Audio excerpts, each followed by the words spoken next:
Well, unfortunately or fortunately, Chris, Max hits me up either Sunday night or Monday night every week for 6 straight years in a row. Have you watched the tape yet?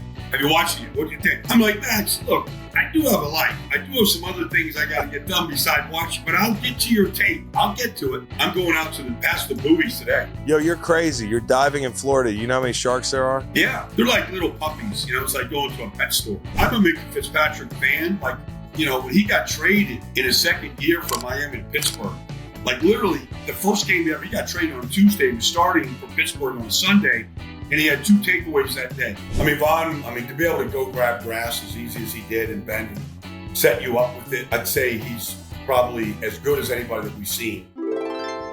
Welcome to the Green Light Podcast presented by BetMGM.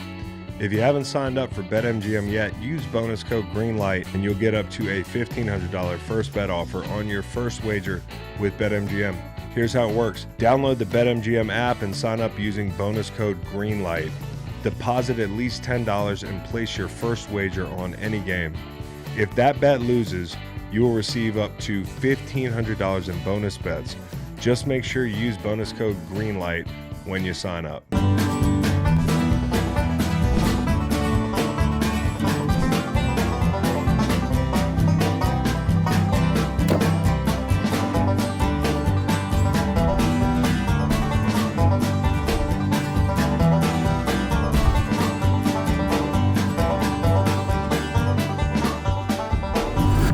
I want to welcome everybody to the show.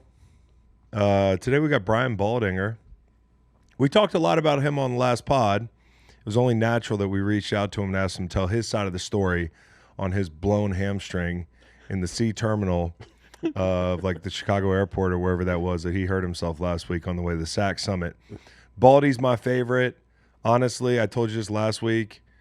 The 5 people at dinner question, it'd be like Jesus, Nelson Mandela, like a couple other like shoe-ins, and then it'd be Baldy. It'd just be Baldy explaining ISO to Jesus over a rack of ribs or something. Anyways, Baldy's going to be on the show. We're going to talk about pass rushers. We're going to talk about offensive line. We're going to talk about some of the skill guys as well. But Baldy is an aficionado of the big fellas. So Baldy will join us shortly. We got Beau joining us from, what are you, your cabin? Yeah, baby. Northern Wisconsin, God's country, Chris. Yeah, God's country. Honestly, one of the last places supposedly it's like where you want to own land right now. Because of when the desolations come, when the Middle East, when World War III breaks out, I'm in great shape. I'm ready for the water wars, a lot of fresh supply of water, only a couple roads in and out. I'm ready. I'm stockpiled. Yeah, you got any guns? Got a couple guns. No, you don't. Yeah. He doesn't have any guns. Right everybody, what's his address? What are you talking about? Welcome to the gun Talking show. about. Okay. I got all these fucking guns. And we got Dr. Fax here in Charlottesville as well. Nolan right there on the Riverside, Riverside, motherfucker. And then there's Reed right there on the couch, and Tanner's behind the machine. So we're all here. Today we've got Baldy, as I mentioned. We're also going to talk about this Steelers-Dolphins trade. And Beau, I got a little surprise for you coming up later in the show. I'll just say that. Hell yeah. Malik Is it a Beasley. No, you'll like it though. Malik Beasley is also A guest? No, I was going through the rundown of the show, and I was like, we got Malik Beasley, and Nate's like, is he coming on the show? I'm like, I don't think he's doing any media. Bro, let's just start here. Bro, even if he's innocent, doesn't it suck? He's not innocent. To have everyone online He's not just innocent. digging up and now are just the biggest NBA analysts and bet analysts and doing all this research to match stuff up. It would suck hey, if they were like, hey, Chris Long supposedly was like throwing games, and it wasn't true. Yeah. And then they just went back and find your lowlights. Yeah, exactly. Right. Yeah, it would like, suck. Look at him right there. And there's probably a couple run fits where it looked like I was throwing a game or something. But nothing like Malik Beasley. Let me say something. I was sold on this thing. This is so great. This is the best one. Okay, so what we're looking at here is the one where, and it's circulating right now online, but it's Beasley taking a shot with 8 seconds to go off an inbound in the corner. It's a 3-pointer, and Giannis blocks his shot And Beasley's pissed. So everybody says Beasley's parlay got blown. I don't think so. I think Beasley's acting mad. I don't know the line of this game, but Beasley got his shot blocked so bad, like it's almost like he was throwing this game. And here's the part that's crazy. If you watch the replay, he goes up and he makes sure the shot finishes on his hand so that Milwaukee gets the ball back. That's how I'm looking at every play that Malik Beasley ever made through that lens now. So you tell me, do you think it was like that blew the parlay or he was throwing that game? No, I think that that blew a potential parlay. And he's mad. Then on top of Occam's razor. Giannis like taunting him in the back of his mind, he's like, you just lost me $500,000 or so he was in Pete Rose mode at that moment. Probably. He was gambling on his own team. So he does both. or the spread. Yeah. Trying to hit the spread no matter what. Well, that's why I was wondering if because this one this is the one that everyone found because the spread of this game was 7.5. Run that back, and let's describe what's going on for the people listening on audio. Timberwolves are down 8 points with 5 seconds to go to the Clippers. Realistically, this is where I believed it. If you are going to come back, yeah. No, okay. So what happened is, Clippers are up 9 after a free throw. There are 5 seconds to go. The game is over. Usually the inbound comes and a guy just dribbles it out. But Beasley is sprinting down the court like it's the Olympics, dunks the basketball, covers the spread. Okay, so here's the background information. Malik Beasley goes coast to coast with no time left to cut the lead from 9-7, and Timberwolves plus 8.5 is covered. He scored 7 last minute of the game. February 10th, 2021. This is another fact about Malik Beasley. The day after he was sentenced to jail for pointing a rifle at a family, which also resulted in an NBA suspension. His last interview as a Buck, and I quote, "I came here to win a ship. I bet on myself and I bet on us and I lost." Little Freudian slip there. Wow. That's after the playoff loss. That's what he said. Jeez, Louis. Okay. And their videos like media. I like that. Say what now? That's just truth in media. I like that. You know, it's rare to see a true, honest opinion in the media like that. So let me ask you this: do you think a player as good as him, you get in this situation because you're in too deep gambling, and this is maybe like your way out? You get tied up with the wrong people to be like, hey, I can get you out of this $250,000 or $500,000 debt. I understand the question, yeah. Or is it just like addiction in the point like, hey, I can miss some shots tonight. I gotta believe in his case it's addiction. Because like he makes a lot of money, right? Malik Beasley. I think he was about to get a big contract. Okay. I don't know what his other contracts. I think he was in talks about to make like a $47 million contract coming up or something, right? Which is out the window now. Well, because didn't the NBA get rid of props? He was on 1 year, $6 million last year. Isn't the NBA pushing to get rid of props because of some of the Jonte Porter? Yeah, right. So I worry about with the guys who don't get paid as much. One of the reasons when we talk about college basketball and that sort of thing, like it's going to be impossible to keep like college props. Yeah. Sorry, college props. They're getting rid of college props. You can't bet on college props. That makes a lot of sense because there's a ton of guys who aren't getting the bag. There's a big wealth inequity between the highest NIL earners in college basketball and the ones who aren't making any money. And so, of course, those guys that aren't making any money are really susceptible to being manipulated by, clandestine gambling types, right? Sure. Like the people they tell you to stay away from. But then you always think the rich guys aren't easy targets because they have so much money in the NBA and that sort of thing. But we've already seen it with guys getting caught up. So I don't know. I think either situation could arise in the NBA. And it's scary for – you talk about the NBA where a lot of what they do in the regular season is gambling, right? Like because let's be honest, like unless you're an NBA head, I'm not that interested in 82 meaningless games where it depends on who might be playing and that sort of thing. Gambling is like the lifeblood. Yeah. And it's the lifeblood of the NFL. If this ever happened in the NFL, I told the guys yesterday, they would probably reopen Guantanamo Bay and put that guy there just to prove it. But it's open. Oh, Guantanamo no. Bay is open, actually. They will put him in alligator trash. They put him in alligator trash, which we'll talk about later. which is going to be some sort of facility in the middle of Florida. Unreal. Yeah, it's unreal. They were like, you don't really need walls if you're in the middle of the Everglades, do you? That's like, so, anyways, I just think didn't our commander-in-chief just bring up building a moat around Texas with alligators in it? I mean, I feel like that kind of tracks, you know? Yeah, but alligator jail. Yeah, but he doesn't Alligator always mean moat. what he says. All right, but so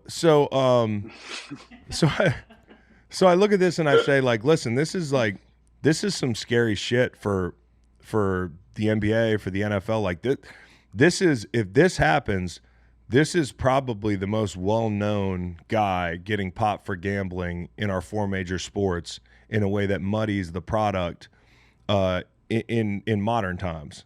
I mean, obviously you have like Pete Rose and that sort of thing, but who's been more relevant in the Big Four in the past like 10 years since online gambling has come about? Yeah. I just think gotten in trouble. Like, this hurts the product, bro. This is scary. I just think about all the guys that are sitting with clenched buttholes that maybe threw one or two games in their career on bad judgments or whatever it may be. And now you're just like, dang, like they caught him off of that. They're looking at all of this. And if you're just like nervous sitting there, or just nervous that at some point, like, when do the bookies turn over? When do the bookies get caught up in a big enough scandal where they're like, you know what? I got 7 NBA stars. Well, yeah, like they're gonna roll on you. No, that might be what happened here. And that's what I'm saying. And at what point does it happen where it's the bigger bookie that has 5 to 7 guys like? Because listen, with known stuff. The Ohtani thing, it looks like he escaped on a technicality. Do I believe it 100%? Not necessarily. No. I'm a little bit cynical there. But like, this Malik Beasley is on the court fucking up. Like, he is out there throwing games. It's obvious. He was at the top of the key and the guy dribbled right past him, bro. Bro, it was crazy. So this is something to keep your eye on in the NBA. I know it's not a football story, but eventually I assume it's not going to be something as relatively innocuous as Calvin Ridley putting in a couple parlays around the league. Like, you know what I mean? Like, that's the type of thing that they want to make an example out of you and hope that there are no more examples that need to be made. The NFL does not want to have to make an example out of somebody on this level. The NBA doesn't want to have to make an example out of somebody on this level. The NBA probably thought, hey, we've made examples out of a couple, supporting role kind of actors in the NBA, and that should be enough. Like, no, this is going to explode. This is going to be a big deal. On one hand, it's just the game. But on the other hand, for a lot of people, how many tens of thousands of dollars has he cost people? Yeah. Hundreds of thousands of dollars, possibly. I wonder if by his actions. I wonder if he's cost more people their money or if he costs himself more money. I think he for him to be doing this for a long time, presumably, I think he probably cost a lot of people a lot of money. A lot of people, yeah. And that's tough. You're betting on Detroit sports? Yeah, well, that's cut it out. Degenerates want the least bet games. If you're a gambler, you want the least bet games. Not to mention his last possession as a Piston was just dropping the ball against the Knicks. Yeah. With the game on the line. Like, he just dropped the ball. And it's in like the Pistons and Jonte Porter, Raptors, two very not at the top of the standings teams. There you really kind of have to be on top of your betting apps to be betting on those teams. No question. Following, the kind of bets that these guys are putting in. No question. I just want to say this last thing. As a Knicks fan, what a wild run they had this year. You had, the round against the Pistons, which ends, of course, in retrospect, like a thrown game, right? Not that he would have hit the shot necessarily or they would have won the series. And then you get Tatum's Achilles against the Celtics. And then you get the Jim Irsay bounce and all the comebacks in the series against the Pacers, and then it ends with them firing their coach. Oh, after being in the Eastern Conference Finals, what a weird fucking run for the Knicks. You're a big bettor. So let me ask you this. Mm-hmm. This dude, Beasley, say he gets found guilty, and they map out what games he thrown. Say you had a $10,000 bet on a game to be over 8 points. Yep.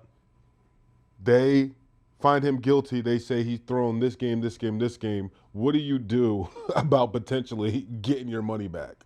I don't know what the recourse is, but I would expect to get my money back. That's what I'm saying. At the very least, if you're not going to let me win the bet, like I should be expecting some type of email being like, hey, we're going to give you your money back, right? Yep. Because that's the next trickle down of all this. Like we're saying, if so many people lost money on betting on him or the point line, and he directly affected it purposely in a negative way or positive way, whatever way you want to call it, like it's like, how do those people get their money back? Or we'll what do find you out.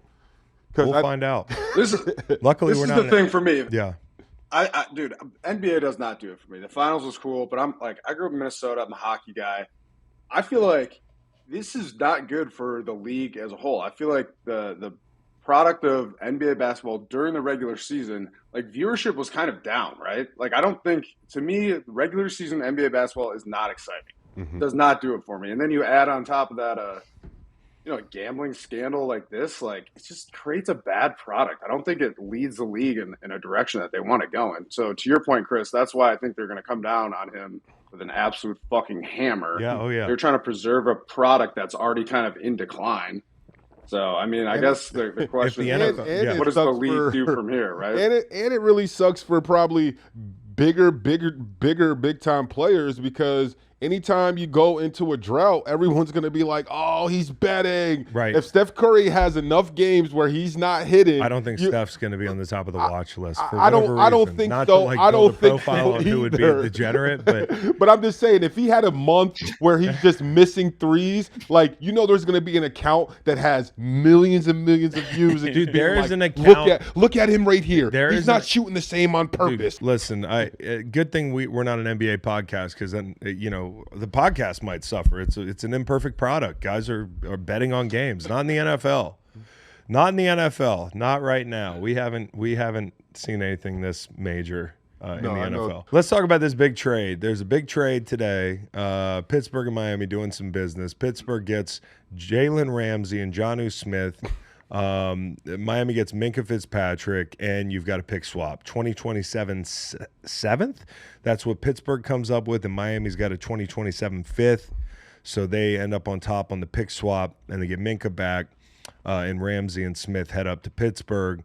I think overall, listen, a lot of activity. Yeah, don't mistake activity for progress sometimes. I'm not saying that this is one of those situations, but in the NFL and in the NBA at times, but more so in the NFL, like I feel like you can make a couple splashy signings, especially big names, and it creates a lot of excitement. But sometimes those players are maybe a little bit more over the hill, or it doesn't address the number one issue on a football team, and we get out over our skis on the thing because of a little bit of activity in the offseason. Like, to this point, I would have said, hey, we're there with the Steelers. Like, I think the Steelers can win double-digit games if Aaron Rodgers looks like the best version of himself. That's a big if because of the Achilles. We've talked about this. You project 2 years out from an Achilles, the guy's going to be better off than he was the first year out.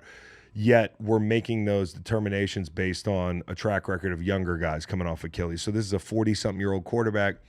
The DK Metcalf signing, but they hadn't really done much defensively. And, I think this defense has to be a big strength if this team wants to win 11, 12 games. I do think Jalen Ramsey helps a lot. I think Jonnu Smith helps a lot offensively. And now you're seeing this team round into form a little bit, and they could make some noise. I think the biggest thing when you look at the Steelers over the next 2 years is that after this season they've got a ton of picks in the 2026 draft, right? And so they're lining up their team to make a run this year if they can, but they've got that back end cachet of picks. They still have a ton of picks next year. They didn't have to give any up, and they can take this big swing this year. They can sell tickets. It's not very Steeler football to just punt on a season. So I understand why the Rooneys are saying, hey, we want to try to win this year. We don't take years off in Pittsburgh. I also think the big thing is we look at this offense. We'll get to the defense in a second. They're going to be in 13 personnel a lot. Like, they're going to have a lot of tight ends on the field. Jonnu Smith helps. Yeah. I love the rack production, run after the catch with him. I think the big question is the offensive line. Their offensive line coach is Pat Meyer. He's probably the most important guy in the building. If he can coach his ass off and the offensive line takes a big step forward and they develop guys like Broderick Jones, they can be a lot better off. I don't necessarily see that happening, which is why I'm not too bullish on the offense. But maybe they're looking at the Buffalo situation last year and saying, hey, look, there was a team in Buffalo that said, hey, we've got no real number one. I'm not saying DK is not a number one, but he's not a top-end number one. They don't have a lot of wide receiver depth that's proven a lot in this league, right? They have guys that have proven a lot that are a little bit over the hill. Robert Woods, no offense to Robert Woods, but Scotty Miller, right? They've got some guys that have made plays in the league, but like you look at the offense and it's not some group of high-flying wide receivers. They're going to have tight ends on the field. They're going to run the football. They're going to get the ball to the backs. Warren's there. Kenneth Gainwell's there. They drafted what's the kid's name they drafted? He's number 2 in the depth chart right now, Noel. Caleb Johnson. Who's going to catch the ball to the backfield as well. And they might a lot of screens, right? Jonnu Smith's going to get involved in the screen game. Yeah. Play action. They're going to look more like hey, Chris, that's the thing to me that you just said real quick. Yeah. Play action. You get Darnell Washington's a big boy. I think him and Jonnu Smith are somewhat similar in their like true Y kind of, vibe mentality though. But to me, like going and getting Jonnu Smith tells me that they want to run the fuck out of the ball, get in 12 and 13, then block it up when they get in the, like just past midfield, the plus 40, whatever. Yep. Block it up, take deep shots at DK Metcalf. And I think that's actually really smart when you have an aging vet quarterback who's coming off an injury and still hasn't quite proven to be fully healthy. Like, ride your run game, ride your defense. That's kind of Steelers football anyway. Like, that's what they're built for. And then, take deep shots and get big chunk plays to DK Metcalf. I think it actually makes a ton of sense. I think that's kind of Steelers football. And to me, that's Mike Tomlin kind of knowing what he has, knowing the culture he's built, and getting guys to kind of put, his offense and team really in a winning position. I think it's smart. It makes sense to me. To Beau's point, I mean, you're going to be able to run the ball, take shots. I think the quick game is something that Aaron Rodgers is really into late in his career. Like, he's not going to take a ton of chances on first, second down. They're going to pepper you with like the slants and the quick game. But then when they can, they're going to get in 13 and block it up and take shots. And I think also these backs catching the ball out of the backfield. Looking at Buffalo last year, I'm not saying they looked at Buffalo, but a lot of people question Buffalo's high-end production offensively because of some of the weapons outside. Okay, Steelers, if they can figure out the offensive line, now Josh Allen is one of the best quarterbacks in the league at this juncture. Rodgers is not anymore, but Rodgers still got some good football in him if he can stay healthy. You never know with this offense. They just have to do enough to play complementary football. Yep. And the lead here is the defense. Like you end up with Jalen Ramsey, who, has been in Miami. Now he's going to play probably nickel. They'll probably put Slay and Porter outside, right? Ramsey inside. Yep. And with that positional flexibility, you can swap Ramsey and Slay, and that's matchup dependent. If Slay struggles with a bigger, stronger guy, you can put Ramsey out there. Safety's a bit of a question mark, but our guy Juan Thornhill, if he's healthy, I don't think it's a minus of a group. They basically said last year, like, hey, we're in the AFC North. Nolan made this point earlier. You're in the AFC North. You got to deal with a lot of good receivers, especially in like Cincinnati and that sort of thing. So you want to be strong at corner. Yeah. And they took a little bit off the safety plate and put a little bit more on the corner plate.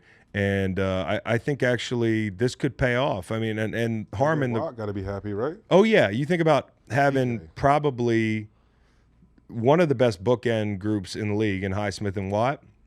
Like top 3 to 5. As an end, would you think? And Herbig too. And Herbig too. Would you think? Hey, this might equate to maybe more sacks, 3 to 5 more buckets for me, more time. These guys, yep. Yeah, when there's a corner that you can pick on a little bit. Like that's going to hurt the fractions of time, as we used to call it. So now you've got 2 really solid corners. One's been around a long time, a Hall of Famer, and then the other one, he's a developing player. And so I think this could really help the rushers. And Harmon, the rookie, big domino. If he can play well, this defense can be pretty good. But again, I don't think this team is like a 13-14 win team. Now, all you want to do is get in the dance and win a playoff game. It's something that's been eluding them for almost a decade, which is very un-Steelers like. Yeah. So I think a playoff win would go a long way in moving the ball forward for them. But is it really a win though if you have to reset in a year with all those draft picks and turn the page on the quarterback, right? Like, it's a win. It's just to keep people happy though if it's not building towards something and the whole deal changes in a year. So I think for Miami, what they end up with is a corner room that's in shambles a little bit, and the thing that they've got to do to be competitive defensively is that the edge guys have to be healthy and productive. Chubb, Phillips, who have had injuries. I think Phillips is one of the best young rushers in the game when he's healthy. He's had a ton of really unfortunate injuries. Chubb he's a rolling ball of butcher knives when he's healthy, a bunch of power, just a bully kind of player. And they also have Chop Robinson. The interior depth not as good, Noel. You pointed Sealer's that good. out. Zach Sealer's good, but beyond that, they don't really have much. We love Sealer on the inside. So that's the whole thing. Is like Miami. Listen, Tua's cap hit is $39 million. It climbs to $50 million for the next couple seasons. You can probably part ways with him after 26, and it'd be like 17 in dead money. I've long been talking about what happens when you pay a quarterback who's a good player, but not the guy that's going to win you a Super Bowl. And you sit there with Tua making $39 million. I don't think this team is destined for anything special this year. And I think if you come into a season and you got a lot to prove and your corner room is in shambles, it's going to be really hard. So Miami's got to do a lot up front to make up for this, and things have to break exactly right. And they've also had a departure of a lot of their leaders, good players, due in part because of the quarterback contract. I also think the culture down there is a little messed up. Yeah, I do. And their main wide receiver is worried about racing YouTube stars right now. I know you're old school. You don't like people on Twitch, but I think the bigger issue is just him kind of making the comments he's made about the program down there and the culture. And he doesn't seem to be fully happy in Miami, right? Where there were rumors about him wanting to be out of there, and yeah. He's one of those players where if he's not happy and he's not getting the ball, I think there's going to be some sort of drama surrounding him if he's not happy midseason. Over under a month. I just don't see this Miami experiment. Again, this isn't a new take by me. This is something I've been on. Is like I just don't think this. I don't think the quarterback is special enough to over. When a quarterback is paid a lot, you're going to see guys walk. Mm-hmm. The really special ones can overcome that. Like we went through it in Buffalo again last year, talking about Buffalo. Like, oh, well, they lost all these guys. Like they're going to take a step back. Well, the quarterback's really special. Maybe they're going to so you can do things. I don't know about that. Who's going to trade for Tua? I don't. Let's think about who. I don't think it's happening. I think you're kind of in purgatory. And I could have told Chris Greer this a couple years ago, but here we are. I wish he listened to Green Light Pod. Dang, Miami. My question for you, Chris, is how do you feel about McDaniel's seat headed into the season here? I think it's hot. And it's unfortunate because I think he's one of the best scheme guys in the league. But for whatever reason down there, and I think a lot of it is the quarterback. Like if you've been able to maximize this window, which has been open for a little bit, then we'd be in a different place and he'd have more leeway. But he's not. And I think the QB's a good player. But I don't think he's a game-changing type player. And when you have a defense that's got as many holes as it has now, I don't know. So the thing is, too, is you can't rely on Tua to be healthy during the entire course of the season at this stage in his career. So that's another question mark there. No question. So you're going to have to win some low-scoring games at times. You saw they had to do that. They got the backup quarterback position a little bit more locked down with a Zach Wilson and that sort of thing. Like you've invested at least a little bit more in it. But suffice to say, I don't think Miami's necessarily going anywhere. And I don't know the Steelers. I think the Steelers are going to be a tough out at times if they play well. But I don't see them as a team that's going to come out of the AFC with this group. It could be a lot of fun, though. It could be a lot of fun. I see them having a winning percentage under Mike Tomlin, though. Do you? I do, yeah. With everything he's been able to – yeah, with everything he's been – unless Rodgers is hurt. Unless Rodgers is hurt and terrible. If he's hurt and terrible, you never know. I feel like Tomlin was in the mirror like Birdman this morning, rubbing his hands, just happy, just like, yeah, we got him again, guys. I don't know. We'll see. Got him again, guys. We'll see. It's been a while since he had him. So You know, I think this might be the team. Steelers will be all right. I think these older vets will mesh the right way with Tomlin, and we'll get the younger guys together. What do you think the win total is? Is it like 10.5? That's 11? what I was just gonna say. I was just gonna say. I say 12. It's out. I say 12. I say Okay, they 10. hit 12. Well, let's see. I want to know what the line is. Bet MGM. Steelers 2025 win total is set at 8.5 wins. Oh, I'm taking that over. So what? But 12, is that man. is that updated as of like? That's updated as of Aaron Rodgers. Yeah, Aaron Rodgers. Oh, no. It's from last week. So it might go. I might go up at some point to like 9 or 9.5. I don't know. I think 9.5. I think I just seen something say that like nothing. Well, there's Super Bowl odds. But everybody's going to hammer the over on this because of everything we just talked about. Now they have Aaron Rodgers. They got all these players they've added. Like there's buzz. That makes me a little bit nervous. If that number doesn't budge, that a lot of people are going to look at 8.5 as free money on the over. Oh, that's Cleveland's win total. Right. It was Malik Beasley is betting the over this morning. The rest of the AFC North: Ravens 11.5, Bengals 9.5, and Browns 4.5. All right, well, we got to move on here. That was team totals. We were complaining about not having any NFL news, and then there you go. So, hey, here's the deal. I went and saw a movie last night, like 28 years later. It was awesome. Couldn't wait to see it. None of y'all have seen it, I don't think. I cannot wait to see that movie. No, I'm stoked about it though. There's a couple. I love that franchise. Couple very interesting decisions in the movie, no question about it. But it was a movie that I intended to take some extracurriculars and go to. And my wife took me to Target, and after Target was like, let's go to the movies. Like, I know you wanted to see that movie. I said, sure. And I'm really glad I didn't bring anything because that would have been a bad trip, dude. That movie is intense. I wouldn't say scary necessarily. It's zombies and stuff, right? Yeah, but it's an intense, like high paced kind of. The camera angles are all fucking crazy, and you feel like like it's shot like you're a zombie, dude. It's crazy. So, as a big fan of 28 Days Later, never really got into 28 Weeks Later, but 28 Years Later is pretty good. I mean, it's a totally different movie, but it's very good. Now, the other thing I was going to say is, Beau, last night I got home, and I had some time, and I decided to watch the Love Island. Yeah. You saw the heart rate challenge? You saw it last night? Oh, the opener. Okay. Yeah, this is season opener. I didn't want to start No, I know, but last night was the heart rate challenge, which is like one of the raciest ones. We're at my cabin. We put it on the porch and the projector. It was me and my sister, like my sister-in-law, my brother, my dad, and my sister was like, Dad, you got to go inside. You can't watch the heart rate challenge. She was like, what? What do you mean? And then it was like the first scene. Basically, they strap heart rate monitors on everyone. They give to like see who can make everyone's heart rate rise the most. Right. Basically by like doing fucking whatever, gyrating, like stripper moves, like twerking, no, like serious twerking, lap dance, and so my dad just literally just got up and left, and we're like, thank God. But no, the big rumor is that Hutta is a midnight ballerina. That's what everyone on TikTok is saying. What is that? What's a midnight ballerina? A stripper. Oh, really? Yeah. I never heard that called that. And, yeah. I never heard that term.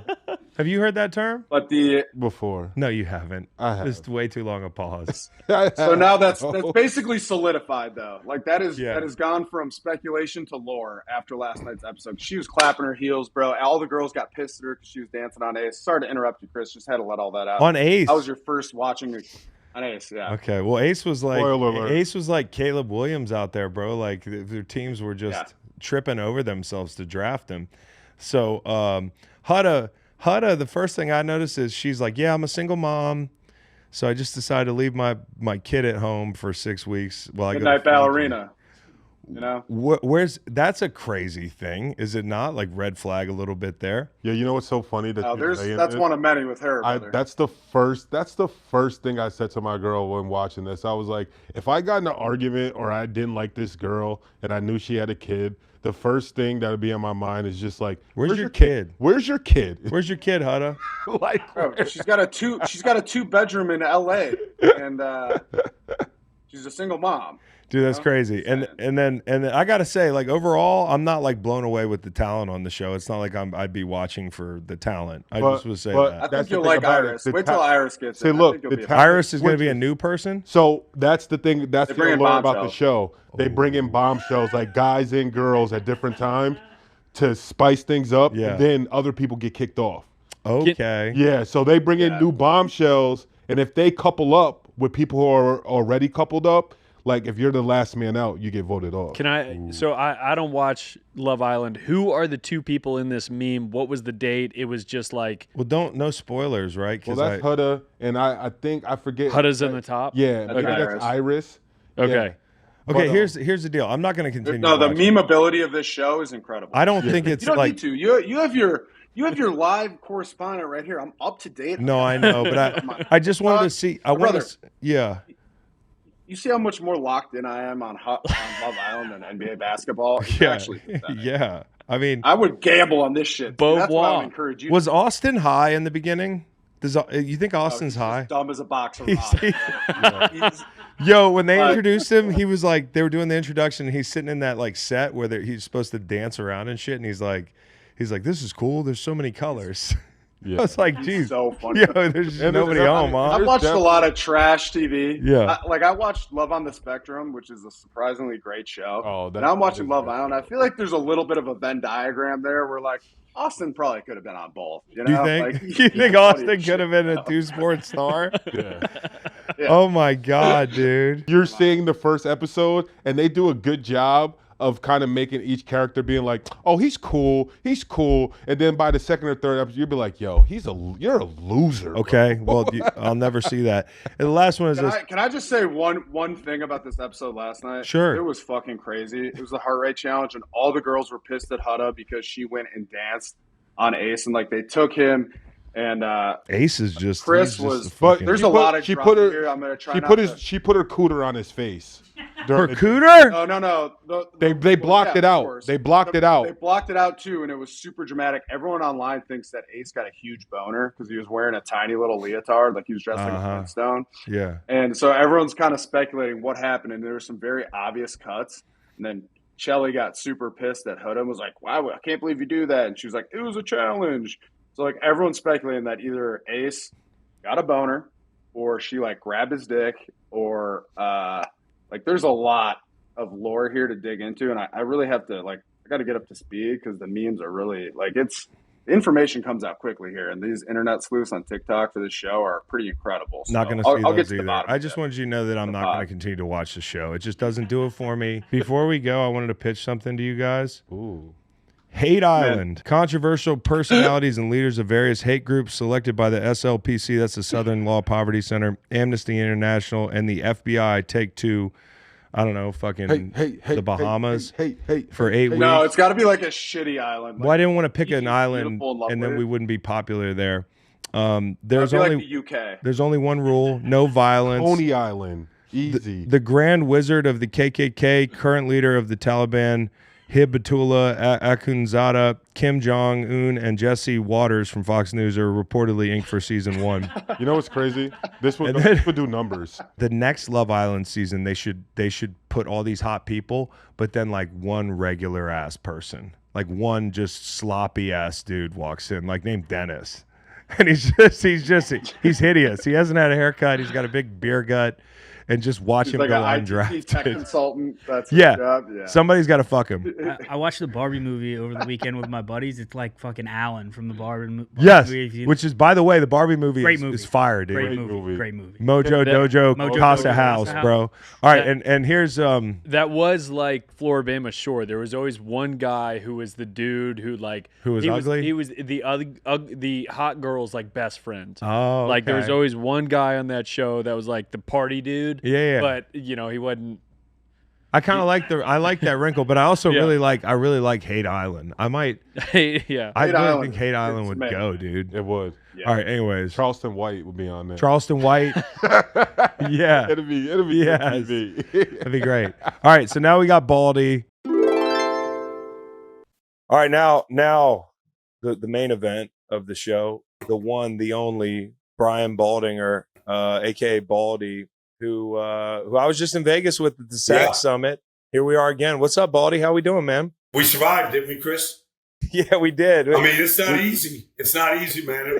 It used to be a lot easier going to Vegas, 10 years ago when we were all younger and sleep wasn't the most important thing in our lives. And, no amount of alcohol really affected us. But those things have all changed, Chris. Yeah. So what age for you was it when Vegas? Well, what's funny, Chris, is my parents lived in Vegas for 25 years. Oh, no way. So I used to go, when I was working NFL Network a lot in LA, I would leave Friday's show, drive to Vegas, right? And hit it a little bit. I'd get up Saturday, spend the day with my parents, right? Early dinner, lunch, hanging out, all that kind of stuff. And then I'd hit it with the boys Saturday night to whatever, hit the tables, hit the clubs, the whole thing. And then I would limp back to LA, and I did that for a long time, and what happened was, as the years kept going by, that recovery time on Saturday night, no matter how much fun you had, it just kept getting longer and longer and longer to where, you could actually function again the next day. And I was like, I got to I just needed more time. So I just started cutting it down, but probably I don't know, I'm in my 60s now, but probably in my 50s, I really noticed it. I'm ahead of the game, Baldy. Because hey, I'm very proud to announce.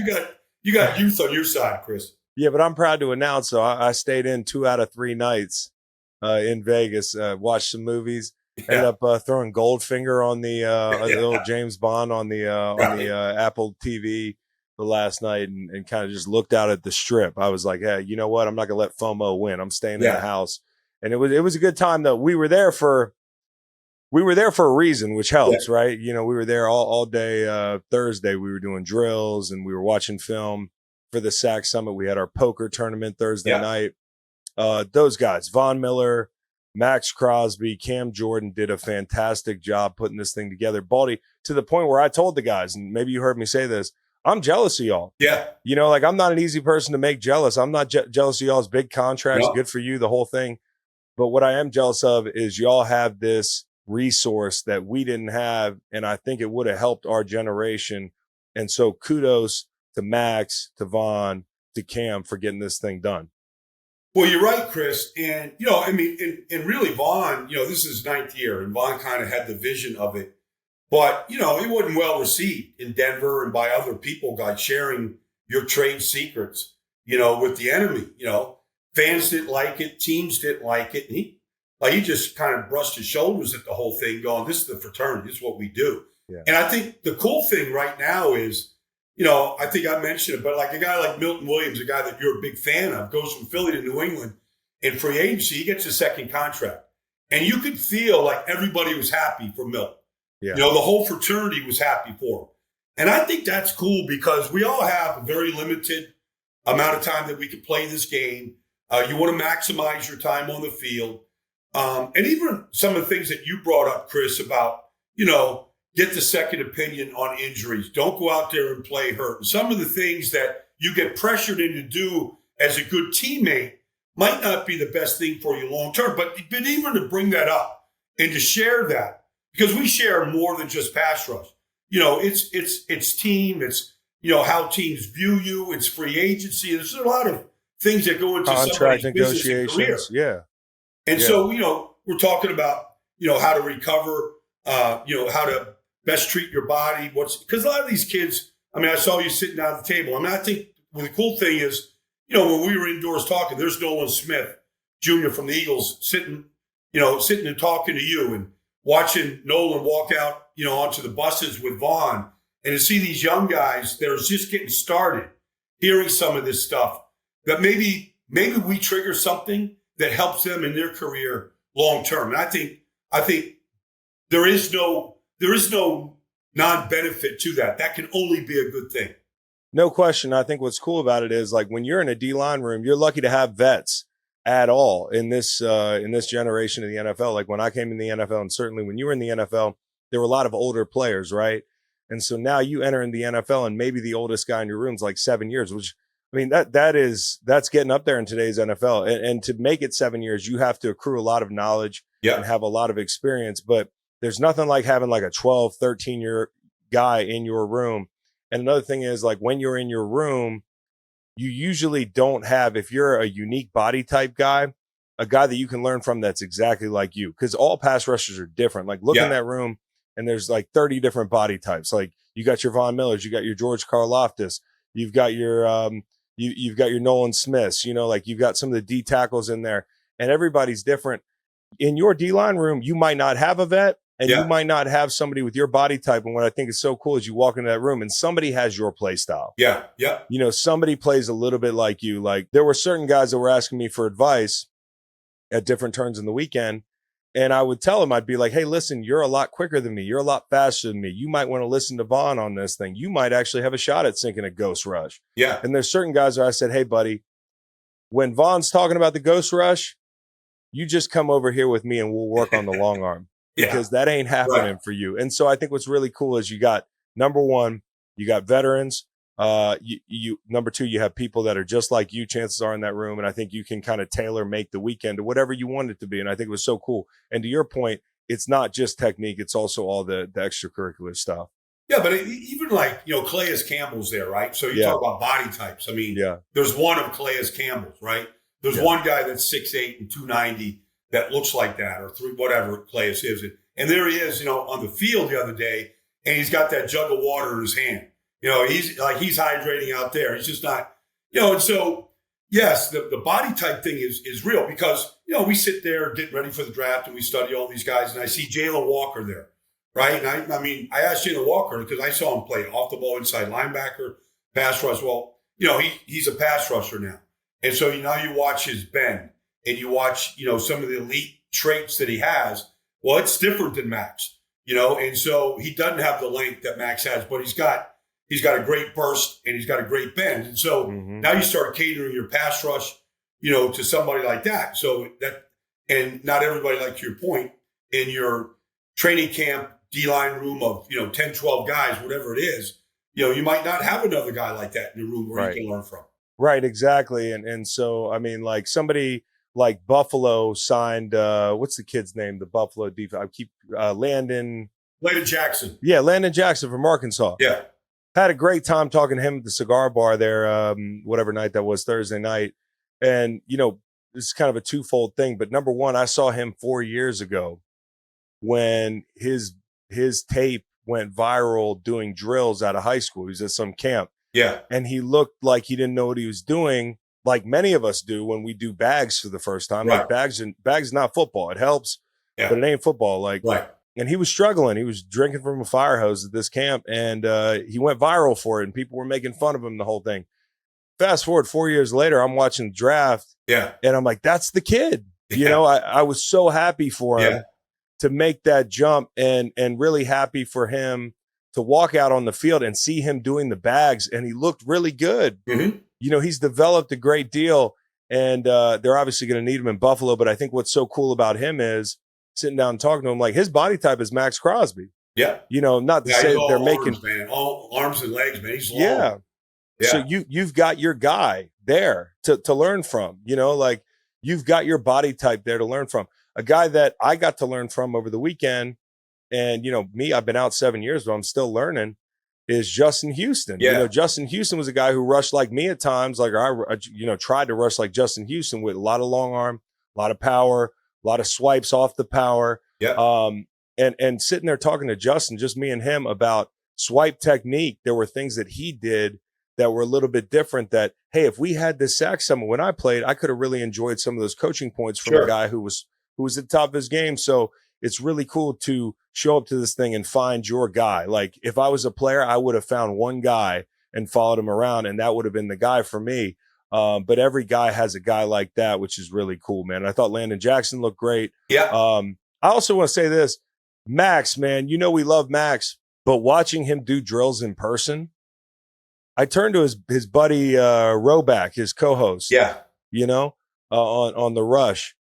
And I said, how the fuck did 32 teams take that long to draft a guy like Maxx Crosby, watching him do this bag work? I mean, he ain't just a hustle guy. No. I mean, he's got tremendous talent. He is the culmination of what happens when talent meets work ethic, meets smarts, and the whole thing. I mean, he's got it all. Well, unfortunately or fortunately, Chris, Max hits me up either Sunday night or Monday night, every week for 6 straight years in a row. Have you watched the tape yet? Have you watched it yet? What do you think? Like, I'm like, Max, look, I do have a life. I do have some other things I got to get done besides watching, but I'll get to your tape. I'll get to it. Yeah. Because honestly, to your point, like I nicknamed him the Condor, and it sort of took off. He named his clothing line the Condor. He looked like, so I'm just watching his game, and he's a 4th-round pick out of Eastern Michigan, whatever, and Colts are playing, the Raiders. And I see this guy in the second quarter chasing his play down, and he's got this strip fumble 15 yards down the field. And I kind of go crazy over it. It's one of those things that catches your eye. And I'm like, I named the Condor. And, it kind of stuck, but like it's all arms and legs and effort. But then once I started really watching, like I don't think there's anybody in this game today that defeats the run. We talk about pass rush, and that's important. And there's nobody that defeats the run quicker than he does. I don't know if it's because he sees it so quickly but whatever it is, he has the answer to it. Whether it's a swim, whether it's, the ability just to dip underneath the trap coming at him. But his recognition in the run game is something that honestly at the Summit we should actually pay attention to. Because obviously you get that right to rush the quarterback when you stop the run. But his ability to stop the run is second to none. And he can bend in any position.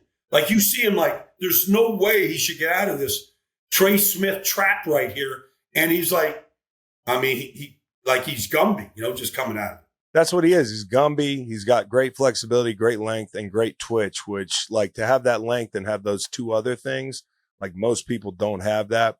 And I also think, and he talks about this guy a lot, but Rod Marinelli was in Vegas.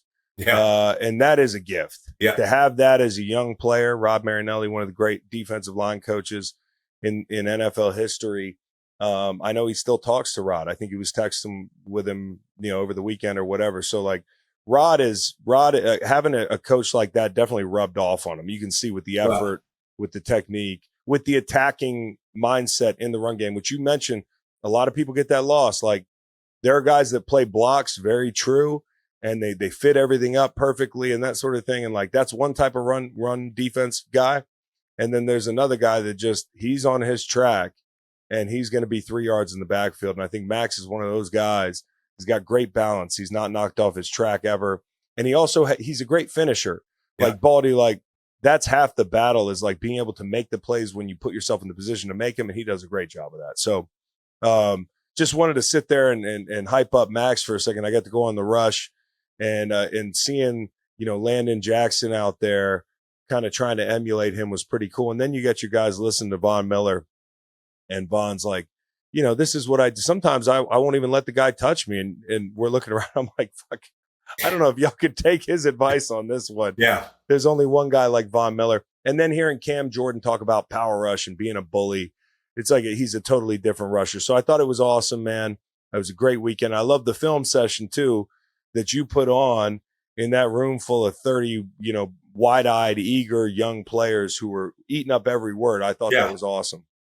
Well, it's, one of the things, we had a couple intermissions there where we kind of, shut it down for a few minutes and we had some sponsors step up and say some things. But one of the cool things, Chris, was seeing Justin Houston and George Karlaftis. They came up and, they were both talking. Obviously, Karlaftis drafted by the Chiefs. Justin, one of the great careers in the history of the NFL. In 2014, he had 22 sacks with Kansas City, but started in Kansas City.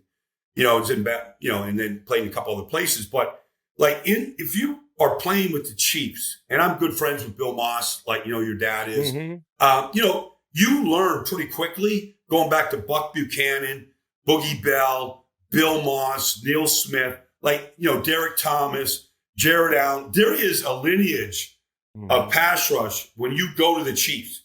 And to hear like George Karlaftis go, before I ever put my helmet on, I heard this speech, from Clark Hunt, and what we have here. And I don't know that goes on. Not everybody has the lineage of pass rushers that the Chiefs have had, but everybody has somebody. But I think it's pretty cool how they kind of link it all together. And, that goes to the past. I mean, obviously you can look up in the Ring of Honor and see a lot of the names. But, to actually make that come to life when you become a Chief, like, it's not just Chris Jones. Like this thing has been going on for a long, long time, back to Neil Smith and all these other names. And I thought that was one of the cool things that I got watching those two guys talking to me during one of the intermissions. Well, Baldy, I can relate a little bit getting drafted to the Rams and seeing, like when we were in St. Louis, Deacon Jones came and talked to us before he passed away. I mean, you had Merlin Olsen. Jack Youngblood is a dear friend of mine, somebody who I'm lucky enough to say, like, hey, I can text Jack and he'll hit me back. And he was always kind of supporting me while I played. Yeah. And that blows your mind. Like, you're just like, man, I can't believe there's so many legends around this team. And then you've got the Kevin Carters, the Leonard Littles, the Robert Quinns, the Aaron Donalds, the Grant Windstroms. Our group was real good. So it just was like, the Rams are another team like that. And speaking from experience, like when you walk into a situation like that and guys are around the building, it helps. Guys. I remember Deacon Jones was sitting in our D-line room. Yeah. Coaching us up. Now, of course, we can't do the head slap, but that was a cool experience. So definitely know what you're talking about there. And I would put, I don't know who's got the best D-line lineage of all time, but the Chiefs and the Rams have to be in the top 3 to 5. There's no way. Well, just the names we've mentioned, and I'm sure we're leaving some out. Yeah. But, the fearsome foursome, Deacon Jones, Merlin Olsen, they weren't even keeping stats back then. Mm-hmm. Like, who knows? But you could go Chargers, and you could go way back to Louis Kelcher and, some of the guys, that came through that, through that franchise, to Junior Seau and, you could just go on and on and on. All the way up to Khalil and Joey and the whole group, man, right now. And now we got Jared Verse. And Jared Verse and Braden Fisk and those young guys. So, yeah, it just keeps going. Hey, before you got to Vegas, and this is something me and Pablo Torre talked about briefly, that I thought you were going to be out 4 to 6 weeks, but you've healed really well. There was a hamstring incident in the what airport was this that you were This is Miami Airport, Chris. Miami Airport. Yeah. Can you take the folks through what happened in this situation? Well, first of all, let's just start this conversation off by saying getting old sucks. We all know that, okay? Yeah. And so anybody that's played this game, they're going to wake up on certain days. You've already started to feel it 7 years out, Chris. Uh-huh. Obviously, your dad goes through it. But, you wake up some days, you're like, what the hell did I do yesterday? And why can't I bend my elbow? What did I do? Did I throw 100 pitches yesterday? Why I can't bend my elbow? And you're like, what happened? But it's just one of those things. Like 2 days later, nothing happened. So, typical, I completely lose track of time and get to the Miami airport. I'm completely off. And I'm rushing to get to the airport. And, on my phone, we're 20 minutes out and they're already initiating the boarding for my flight to Vegas. And I don't want to be that jerk that misses the flight and has to call up, Vaughn's people or, the Sac Summit people going, hey, I missed my flight. Can you book? I don't want to be that guy. So I'm like, all right, let's just battle this. So, I do the move, which gets everybody pissed off. But I see the TSA line and I go right to the front. I cut in front of an entire snake and I throw my bags on the belt. And whatever somebody was saying behind me, I pretended like I didn't hear it, right? And what I'll do, in the great world of balancing this all out, the next time I see somebody do that to me, and I got time, I'm not going to say a word. So hopefully, there you go. Yeah. So they just go. So I get through, and as I get through and I pick up my bag, I hear last call for Las Vegas. I'm 20 gates away. I'm thinking it's last call. I'm this close. Let's make a dash. Now, I got my bags. I start making the dash and I go I just grabbed the hammy, Chris. That thing went, it was up high. Up by the attachment. It was right where the buttocks meets the hamstrings. It's up high. I'm like, maybe I didn't really feel it. Let's walk it off a little bit. Let's go. So I make the second burst, and I'm like, it hits me again. I'm like, I'm geared to just walk. I got to walk this thing. Maybe I'm just under the lucky star. I made the flight, Chris. But That's that crazy. hamstring- But it didn't show, man. You were out there doing No. the drills. You were out there running the film, Yeah. walking around the casino. I didn't even notice a break in your gait, dude. You Nah. looked great. Yeah, but fortunately, I don't have to run anymore for anything, and Yeah. so I don't need that burst that the hamstring provides. Yeah. I can just look like a slow old guy right now. You swim more than you run because you're out there. You're out there with your scuba Yeah, gear all the time, absolutely. your snorkel It's gear. a good All day right. to dive today, man. I already checked out the water. It's clean, clear, and warm right now. And Yo, the current's diving- not too bad. I'm going out to past the buoys today. Take a You're look crazy. around. Yo, you're crazy. You're diving in Florida. You know how many sharks there are? Yeah, no, that's all right. I want to see sharks. They don't It's scare kind of the you. goal. It's kind of the goal. Yeah, nurse sharks are they're like little puppies. It's like going to a pet store. And then the lemon sharks, they just swim underneath you. They go by. If there's a bull shark in the water, Chris, honestly, I'm getting out of the water. I'm not going to irritate it, but I'm going to find a way to get out of the water. You're gonna leave that guy right there. Okay. Yeah. So that kind of leads me into my next question, which is, you popped your hamstring. You've got a lot of miles on your tires. So do I. But you played back in like the 90s, man, like early 90s. What was your last year, Baldy? My last year was 94. So I started in 82. So you were like, and my dad played in the same era, man. Like, y'all really worked differently. And one of the things I came away from at the SAC Summit saying was like, this generation works smart. We worked really hard. Yeah. And we worked dumb, my generation. And I'm sure you feel the same way about your generation in a lot of ways. But I kind of wonder, like, sometimes I talk to my dad and say, how did y'all do it? Like, how did you physically get through it? How grueling was it to play in the 80s and the early 90s compared to this generation and watching the way they take care of things? It was like, looking back on it, it was just brutal. We signed, I started in Dallas. I was a free agent, but my rookie year, we signed 110 free agents. So it was like the ultimate reality TV show back then. And we had 15 rookies. There's 12 rounds in the draft. We had 15 rookies. So we had 125 guys looking, 6 rookies made the team that year. And literally, because we were basically just the dummy squad. So my job was to go give Randy White 16 zone blocks and his backup Don Smerrick 16 zone blocks in this inside drill. 32 straight plays in a row, just inside drill. And that was then we go on to the next drill. And it was every drill was live, every drill was fully padded. There was conditioning after the morning practice, after the afternoon practice.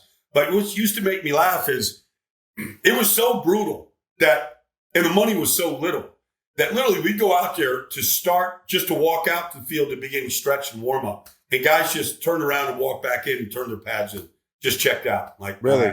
I'm not going to do this anymore. You saw guys just quit on the spot. Just quit on the way out to practice. Like, just turned around and just said, you know what? Just send me home. I'm good, man. Like, that was it. Like, it was like that. And there was, it was 6 weeks of it. So, like sometimes you could see the light at the end of the tunnel. Like, there was no light for the first month of this. You didn't even think about preseason game, like nothing. And that, the vets played in preseason games. They all started these games. So everybody played. Now, they might not play the whole game, but they all played. Like I remember the first preseason game I ever was at, like the rookies didn't even play. It was like the veterans got all the reps. Right. So you didn't even get a chance. But I'm saying that at the same time, that those 6 weeks of 2 days and all that allowed me, to make my name and to show that I belonged. And I don't know that I could get the same look today in today's world, the way practice, is consummated. Right. And y'all were like, the way it sounded like guys were like drinking beers at, when you got back to the dorms, and because it was just like, it was blue collar. It was just like dudes would just sit around drinking beers and then go back out the next day and work their ass off and break themselves down and then build themselves back up again, a couple beers. Well, listen to this, Chris. Like, I remember one year, so we were in Thousand Oaks and your dad, the Raiders were in Oxnard. So they're not very far apart. They're probably 30 minutes apart. Yeah. So we go up there to scrimmage one day. And, it's just one massive brawl. There's a fight after every, not that your dad was, but that might be an Oxnard thing. All thrown. Yeah. We're all thrown. So we come back, we change. Now we're going to go out. We have the night off. It's Saturday night. We have the night off. And Raiders and Cowboys are meeting at this, this outdoor bar in a marina. And drinks are being served. Like, now we just fought each other all afternoon long. And now we're at the bar drinking beers with each other. Like, it was the ultimate, like that's, and like all the fans that came, you know, I mean, like a movie. It was like it was like a football movie. Yeah, you couldn't script it like that, you know. Because we fought the Cowboys in Oxnard. I feel like Oxnard has got some bad juju there where teams fight each other, but it was a lot different. We didn't see anybody after, and we didn't have the kind of the schedule y'all had where you can go out and drink some beers. Although Jeff Fisher gave us beers on the bus after we fought the Cowboys. He told us we kicked their ass, so here's some beers. Randy White back in the day did a commercial for Miller Lite. So they would literally deliver 120 cases of Miller Lite for training camp in their room. So we just came down to, and his roommate was John Dutton. It was all D linemen. So, you know, you finish practice, you just go down to Randy's room and pick up your beers, you know, and we purposely, I mean, back in the day, we purposely didn't drink any water during practice. But 3 beers after practice, you could get that good beer buzz right away. You get yourself right for a meeting, you know? No question. That's crazy. Y'all had to feel like hell, dude, but just you didn't know any better. You didn't know any better, man. This, you know, we were just surviving back then, man. Now now the guys got the hyperbaric chambers in their rooms. Randy White had 1,000 beers. An ice bath back then, you know. Eventually, you know, they thought, ice tubs would be a good thing after these practices. So, you know, we got that at the end of my career. But it was just different, you know, because I remember when I was with the Cowboys, we had an all-season basketball team, and you could make extra money, you know, some real cash if you were young, you know. And Drew Pearson ran the team, and he booked this trip with the Redskins, the Washington Redskins, where they came and met us at DFW's, you know, airport in a yellow school bus. So 12 Cowboys, 12 Redskins, literally played charity basketball games, barnstorming the state of Texas. No way. For 7 straight nights in a row. No, you know? way. It's like the Globetrotters, man. It was the Globetrotters. We did that with the Globetrotters up in Iowa too.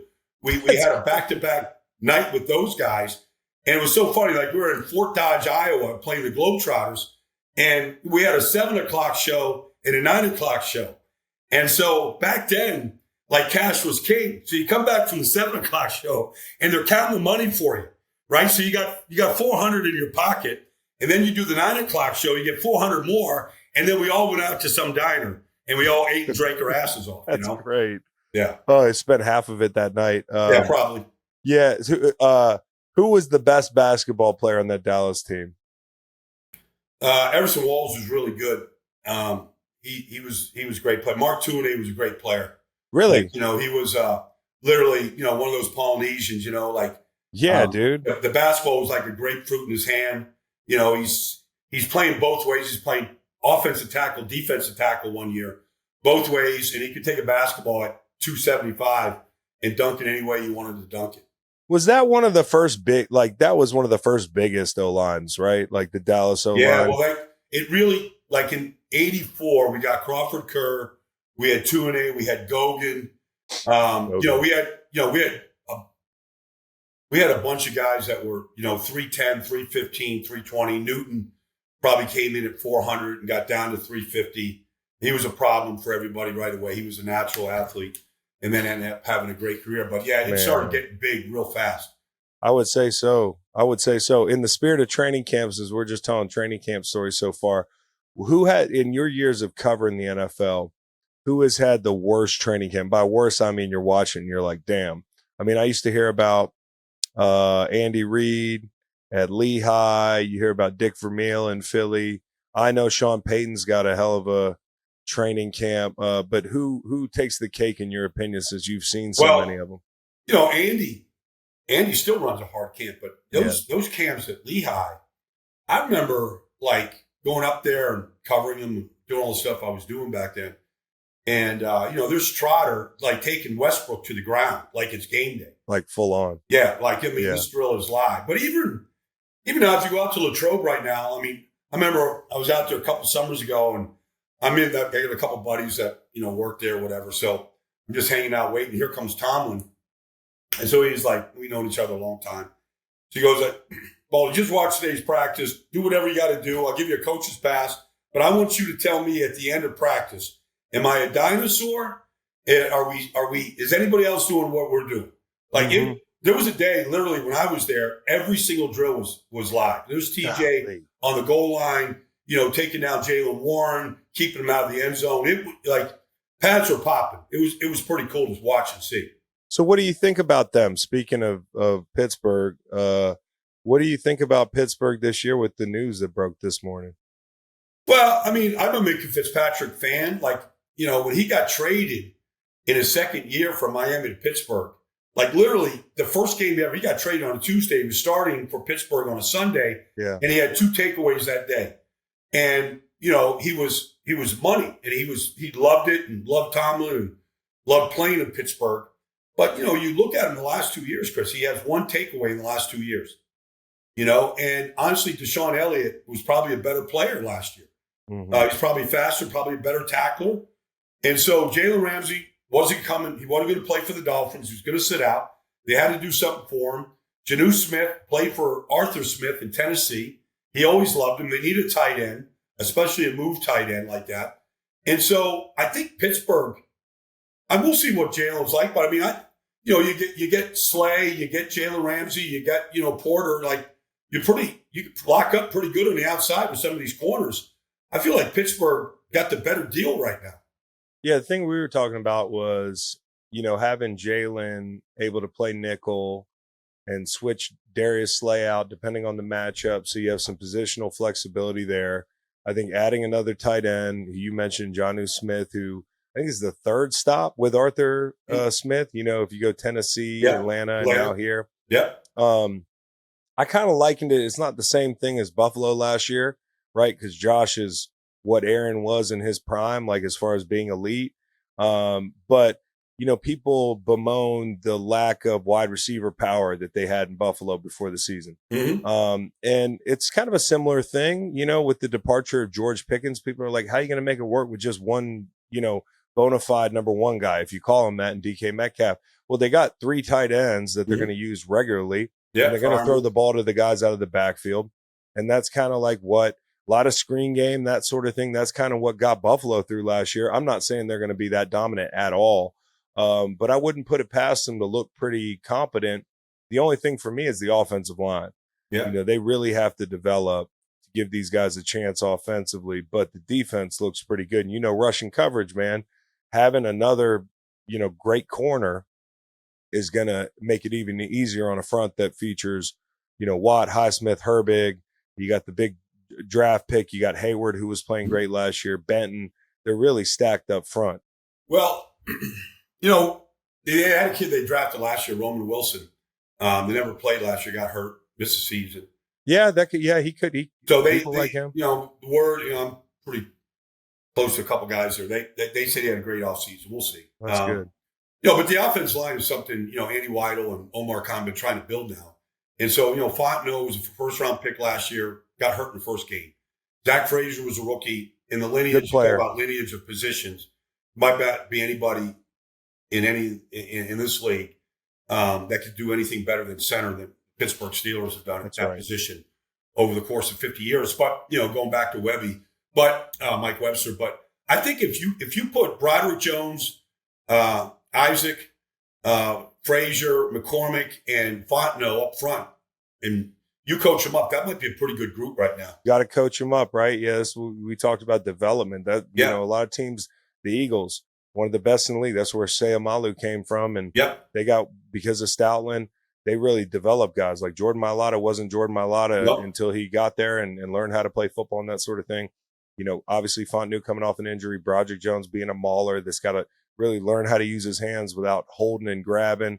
Frazier looks like a good player. Sayamalu's a good vet. Like McCormick, it could come together. But if I had one question about this team right now, it's that offensive line, especially considering they have a quarterback who's 2 years off an Achilles. He's 41, 42 years old, or however old he is. Yeah. So, no, I mean, look, protecting Aaron is paramount, but, every quarterback's going to get hit. Every quarterback's going to get chased. I mean, these defensive coordinators, free hitters to the quarterback. I mean, you could break your protections down. And so, how does Aaron respond? Because it wasn't, he had some good moments last year, but it wasn't consistent. The one thing I'm curious about is, obviously we know that Aaron's understanding of the game is supreme. But you can only be as smart as your weakest link. I mean, if guys like the Jets led the league in false starts last year. Now, is that Aaron's cadence? Like, what is that? Like, they're on the 1 yard line against Denver last year, the chance to win the game, and they're jumping and they couldn't score a touchdown. And so, I mean, I know Aaron sees the game as well as anybody that's ever played it, but if everybody else doesn't see it like he does, then is that beneficial? Like you got to grow this thing, and he has had no time there. I don't know if they're going to hit the field running offensively. I feel like the defense, which was great at taking the ball away last year, I feel like the defense might have to carry him for quite a bit this year before that thing can begin to come together. Where all the things that Aaron sees, the checks and the smoke routes and catching 12 on the field, all the things that he knows how to do. I gotta wait to see that thing come together. Well, listen, like great quarterback, one of the best ever. Still got a lot in that arm. The legs we'll see, but because shit, I saw some balls he threw last year, Baldy, where I'm like, man, he's still got it. Yeah, especially some of those back shoulder throws and some of those darts over the middle, man. Like, but I will tell you, like, being a great quarterback is not necessarily. It doesn't run parallel with being a great offensive coordinator or somebody who can like kind of put in the offense, because that's effectively what he's done at different. I don't want to say he put in the offense, but he handpicked a lot of stuff, it seemed like. And it was like, hey, I want to run the offense my way. I think what might be good for Aaron and what might be good for the Steelers generally is that they have a strong offensive coordinator who's been there. He's done that. He's got a way of doing things. Like, it's not going to be all Aaron. It's going to be Aaron and Arthur. And I think at times, like if the quarterback's trying to get things exactly the way he wants them in every corner of the game, it's going to be hard for that guy to play quarterback and get everybody on the same page. I know that's the quarterback's job, but things like snap counts, things like, our run game, how it marries the play action, like he's going to have to adapt a little bit more probably under an offensive coordinator who has an MO rather than what he's been dealing with the last couple of years. So he kind of created that dynamic. Well, I mean, look, so much of the game with these guys is done at the line of scrimmage. And so, what are you presenting? What are you give me a too high shell, but you're rotating at the snap, and, Aaron's ability to kind of recognize what they might be getting to based on personnel or front or whatever it is. That's great. Yes. Do that. But can all 10 other guys, be on the same page with you? Yep. And I feel like that takes time. Yep. And I remember one day I'm in Green Bay and Favre was the quarterback, and I'm sitting in the offensive line room. And I'm sitting there, and they're literally going through their audible checks. And, there's a lot of questions about what this meant or what this checked to or whatever. And like in the middle of this meeting, Favre walks into the room and he goes, hey, listen, everything that's being said now, screw it. This is what the hell we're doing. All right. We're not going through another practice. And literally Favre changed the audible checks in that room and simplified it so that everybody figured it out. And it's something that we kind of take for granted. We're on the outside. What are we checking to? What do you have the ability to check to? Run to pass, whatever it is. Those things, sometimes you need to practice those things and talk through those things. To get it right, to get it airtight. And you're going up against a Baltimore defense in its second year, and some of these other situations. Schwartzy, is good, he's going to have his checks for what they're doing. So I don't know. I got to see this thing come together. It has a chance. Like, they still got to figure this out even after this year at that position. But for right now, for them to go win 10, 11, 12 games and get to the playoffs, like, still a lot of things have to go right offensively, and Aaron has to play well to do that. No question. And it's a short runway if you think of it as a 1-year experiment, which is why I think, to kind of our point, like, you got to come in and there are going to be things that he's going to be like, hey, I want it done this way. I want the furniture rearranged, but the house is the house in Pittsburgh, which I think is a good thing for Aaron, even at this stage in his career. Like, because if you give Aaron carte blanche to do whatever he wants, of course, he's going to want to do everything. He's going to adjust everything. He's going to get everybody on his page, change the checks, run the offense his way. Like, I think it's good. And he's damn good enough to walk into a situation and do things their way a little bit, do things Arthur's way, and ultimately do things Tomlin's way, which I think is going to be good. Like, to have a head coach, a strong personality, just like Aaron, they're going to get along good, I hope. But yeah, I think 10, 11, 12 wins, that's within reach for this team, but things have to go right? Yeah. We talked about some of those position groups. All right, so they got a great D-line, Baldy. Who do you think has the best defensive line in the league? Give me the top couple defensive lines in the league. We can work through it together. Well, I think Denver's is good, Chris. I really like I that. think Denver's like Zach Allen, got no attention last year. That guy was awesome. He was as good as any defensive tackle. But John Franklin Myers and DJ Jones and Cooper and Benito. I mean, that's up there right now. Yep. I still think, even though the Eagles lost Josh Sweat, and they lost Milton Williams, I still think they're going to be really good. I think this Ty Robinson from Nebraska is him. I think he's going to be a really good rotational player for him. Nolan Smith came on, and he's a problem. I think he's going to be, his speed is an issue. And then, he's getting better, and playing next to Jalen's going to help. They picked up Josh Uche and Azeez Ojulari. Both of them they've had times, and they both have had injuries for sure. They also have had, some days where they were pretty good players out there. And maybe within the rotation, I think the Eagles can still be, pretty good right now. Yeah, no question. I think the Eagles got a lot to replace, but when you have Jalen Carter inside, you're in good shape. And maybe it's like a Jomo who takes that step next year and becomes the next guy to get the bag or something like that. And the Eagles have proven, not with 100% hit rate, because certainly they've had their signings like the one that didn't work out last year, coming from New York. I'm forgetting the guy's name right Bryce now. Huff. Bryce Huff. They had their Bryce Huff signing last year, which didn't work out famously. They also brought my buddy Robert Quinn in at one point, and that didn't really work out late in his career. But for the most part, they're hitting on things. They're hitting on things up front. They, Howie's hot right now, so you ride the hot hand. You hope that Ojulari and you mentioned Uche, like these guys step up and play big roles. I mean, nobody's drafted better than the Rams, Chris. They've just, whether it's Kobe Turner right now, or Byron Young, or Jared Verse, or Fisk. I mean, these guys are. Brendan Fisk. Maybe you can tell the people listening to your podcast, Chris, how hard it is for a rookie defensive tackle to get 8.5 sacks. I mean, that's Aaron Donald like. Aaron probably had 8 sacks his rookie year. It's usually the second year where they make the jump. Yeah, he was incredibly productive, and I think got overshadowed by Verse, who ironically got a lot of attention and should have, because he was a bowling ball, but didn't have the sacks that maybe you're going to see later in his career as he develops a little bit more. Like, I think he'll be a double-digit guy at some point here, maybe next year. But Fisk was really the guy who was knocking on the door at double digits last year, and nobody noticed. Yeah, the kids. I mean, they're just. It's Giff Smith is their D-line coach. Yeah. And I think he did a great job with that group. I mean, when you see a bunch of young guys playing like that, you got a good coach. I also would throw in the equation the Giants defensive line. I think Thibodeau has gotten a bad rap a little bit. Like, he's been productive. I mean, like, what else do you want out of a guy? He's got 10 sacks already. He's hit double digits. He's put together a couple productive seasons. Brian Burns, Dexter Lawrence, and then you add Abdul Carter, who is definitely going to make somebody move up and down the line a little bit to make room for him, if you're believing what you're hearing out in New York, which is that he's hell on wheels. I don't want to see how they make that work, but they certainly have the names, and they have guys that have the ability. They've been drafted high. All those guys were drafted very high.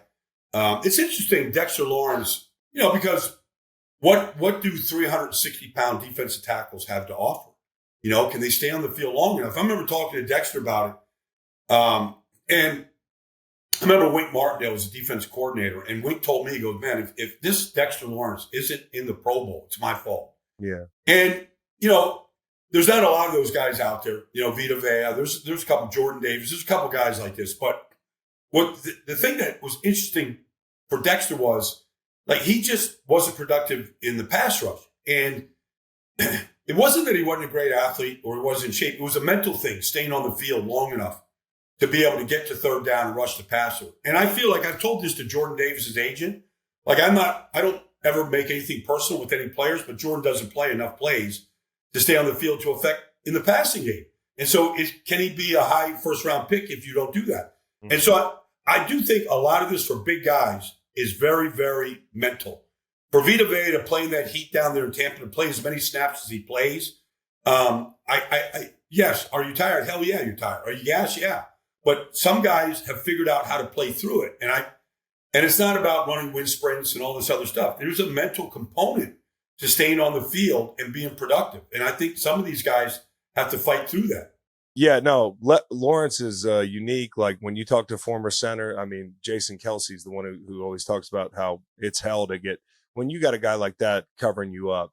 I mean, it's just a nightmare. So if you can get that guy good enough to where he can play every down, like there's no escape. The boogeyman's out there every play. How do you think you feel with Vita Vea? You know, watching tape of him all week as a center, like you just pray he's going to get tired. That's it. Yeah. And if he doesn't get tired, you're fucked. Okay, the other team we got to mention. 1, 2, 3, Houston Texans. No question. I mean, what Will Anderson is doing in this business, I mean, he's off to a great start. This is effort.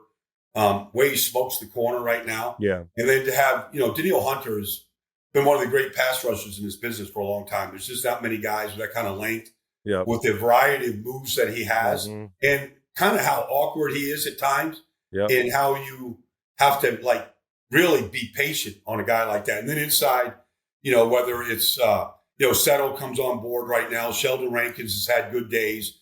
Mario Edwards. I mean, they've got a number of guys. Danico Autry has been a great pass rusher in this league for a decade, wherever he goes. And so I love Autry. Autry is a long arm guy, inside, outside. He crushes the pocket wherever, and he's so versatile. So, I mean, that's a guy that, when you look at the Houston Texans, and one of the reasons why D'Amico Ryans has been really good is that defensive line. All right, so Baldy, we've been talking D-line a lot. I'm gonna ask you, in your years of studying film, if we were making a teach tape off of these moves, who would you prefer to be the guy on the teach tape? Okay, let's start with the long arm. Who do you like?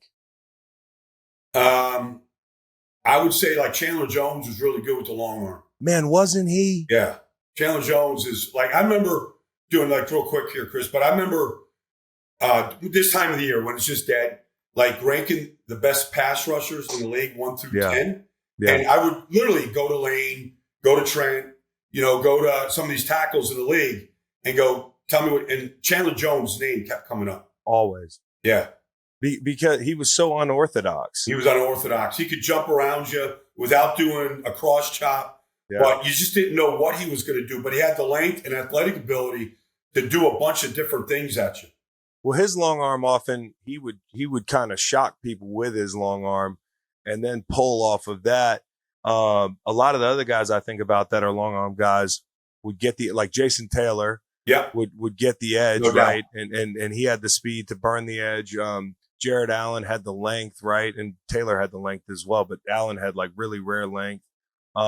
A guy I loved who was great at the long arm that was like actually one of my favorite rushers to watch was Tamba Ali because he had the long arm and the swipe. Yeah. Well, he had the long arm and the swipe. We were talking about the lineage of Kansas City pass rushers. You can't really. Tamba Ali was opposite Justin Houston for a while there. He was in Kansas City. They kind of fed each other at that point. Yeah. That's a good one for the long arm. Actually, Chandler came up this weekend. I think Vaughn mentioned at one point that sometimes Chandler would go slow off the ball to affect a certain timing that he needed to affect to sync certain moves. So he would let people kind of beat him to the spot, which is an interesting thing. You think about usually like, hey, D-line coach said, hey, get off. But Chandler was one of the great change up guys from our generation. Okay. How about the ghost move? Is there anybody that compares to Von Miller at just getting under a guy's armpit and not breaking stride? Well, maybe TJ. TJ certainly has the ability, but, Vaughn was the king. Every once in a while, you'll see Myles Garrett, once everybody sets for his power, like he can ghost you pretty good. But, I mean, Vaughn, to be able to go grab grass as easy as he did and bend and set you up with it, I'd say he's probably as good as anybody that we've seen at just being able to get underneath you. And I always say, like, when these tackles come out and they're 6'7", 6'8", great. You got this length and all this stuff. Well, all right, that's going to be your problem right there. Somebody that's going to be able to dip underneath you. And can you get your hands on him to try and steer him or stop him? Well, yeah, like Nolan Smith's a guy who probably has the speed and has the body type where he could actually pull that off. I also think another guy that he's like Baby Vaughn, and I think this year he's going to have a big year is Baron Browning. Yeah. Down in Arizona. Me and Vaughn were actually talking about him recently. When I first saw Baron Browning play, I was like, man, he's got a little Vaughn in him. And I didn't say a lot. Like, nobody has a lot of Vaughn in him. But he's got enough of it in there that I feel like he's a guy who could actually get under somebody's armpit and not break stride, which is what we're talking about in the ghost move. How about the spin move? It seems like there's one guy that first comes to mind when you talk about a spin move. Well, I mean, I would go back to Freeney. Freeney probably was the best we've seen. I mean, as soon as he saw you lean or thought you were going to lean, he could spin inside or outside. But he spun himself right into the Hall of Fame. He was a low center of gravity guy that had great agility like that and could really get you hooked. I saw guys teaching it the other day out there in Vegas, but I thought Freeney was probably as good as anybody. Yeah, he was amazing. And the thing I loved is he spun off of power a lot. Like his power set up his spin a lot, which is something we talked a lot about this weekend is like, hey, guys that are power guys, that doesn't mean you can't get sexy and sink a spin in there, man.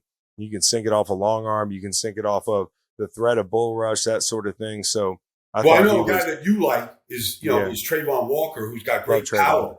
Yeah. And I think if Trayvon worked in a spin, when guys start setting for his power, because you see the number of guys, he walks back to the quarterback. But I thought if he got that changeup right now, like that would be a good changeup for Trayvon.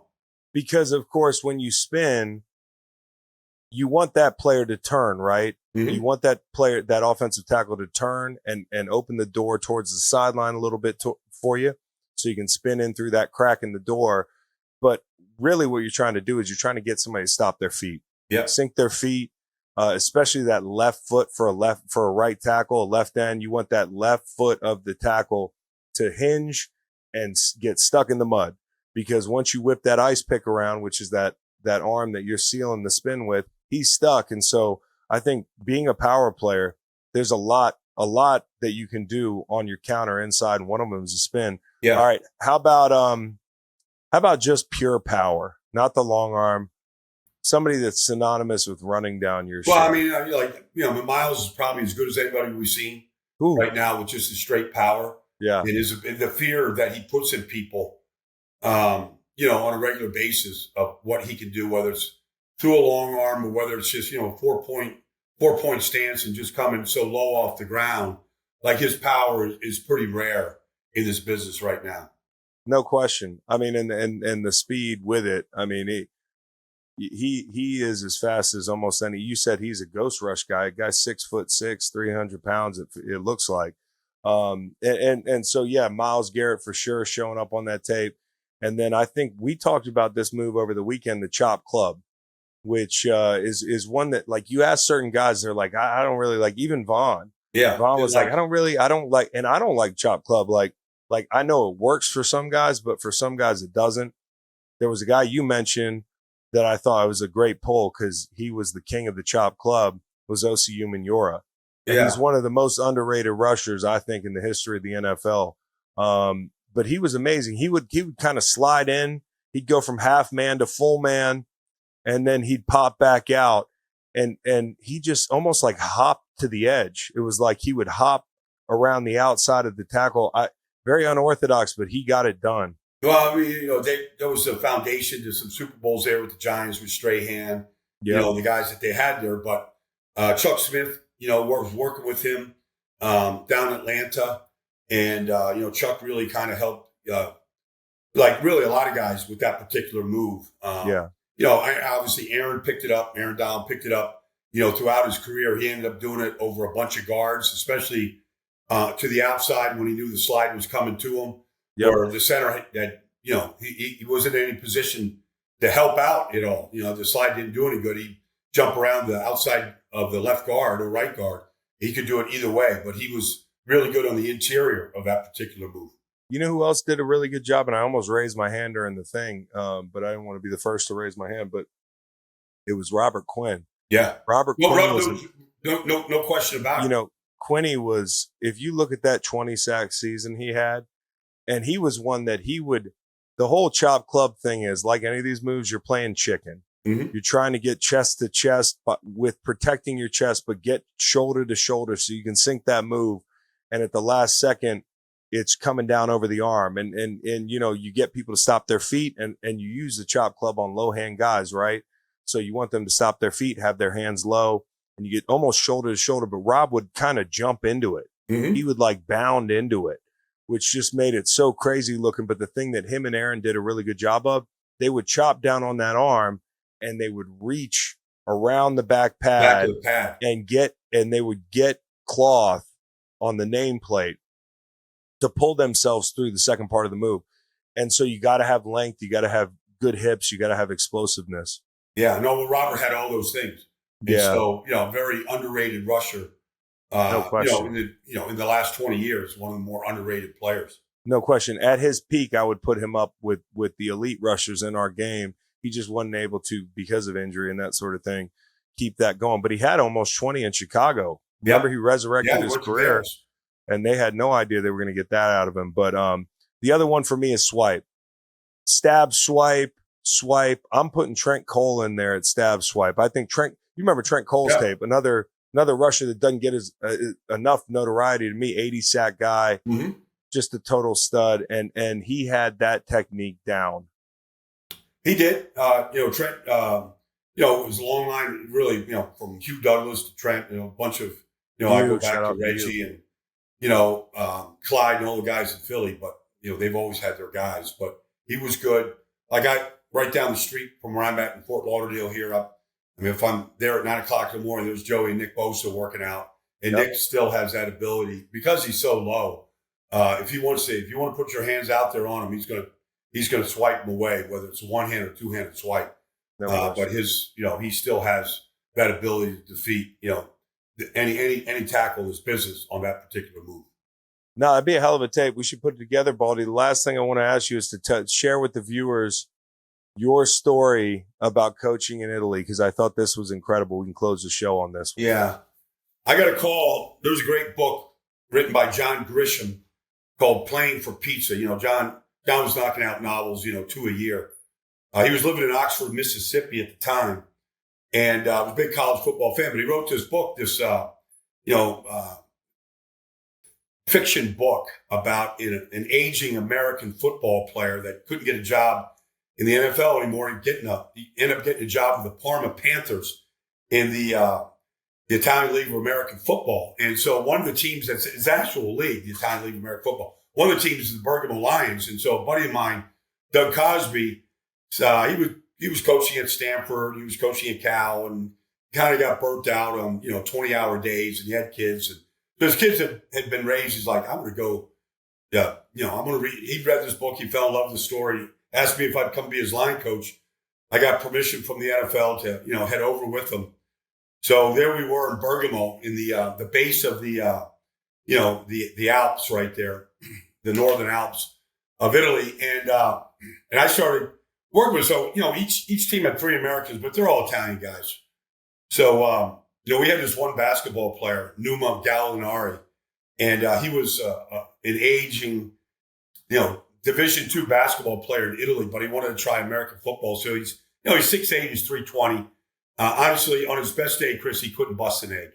Like it was just powder puff, But he was intimidating looking. He had the Fu Manchu, drove a Harley, ran our grill, after practice. Like he was a good dude, and he had he had a pack of cigarettes in his sock. Needed a cigarette break, 3 times a day. But we would start every practice with a shot of espresso and a grappa. Like that grappa and espresso was a good mix to kind of get yourself mentally right to go out there on the field for a couple hours and train these guys. And so it was awesome, man. I ended up getting on Facebook and did a blog, and the blog got back to Grisham. Grisham got back to me. He loved the story. I learned Italian. I gave a speech in Italian, for the championship game in Sicily one year. It was awesome, man. My buddy on the team was Brad Van Pelt. He was the quarterback. Yeah. Didn't want to play. His dad was a great Brad Van Pelt from the Giants. Yeah. Brad was a natural athlete from Colorado State. Kind of 7th round pick. Didn't do much in the league.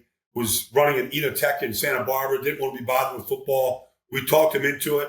We said, we'll drink a lot of wine. We'll learn a lot about grapes. Come be our quarterback. And yeah, so That's so good, man. We toured a lot of vineyards, drank a lot of wine, and he was a great guy, great quarterback. And I don't know, had a lifetime of stories coming out of that place. Was it like was the grass like just beat up and the equipment was like, there was no facilities.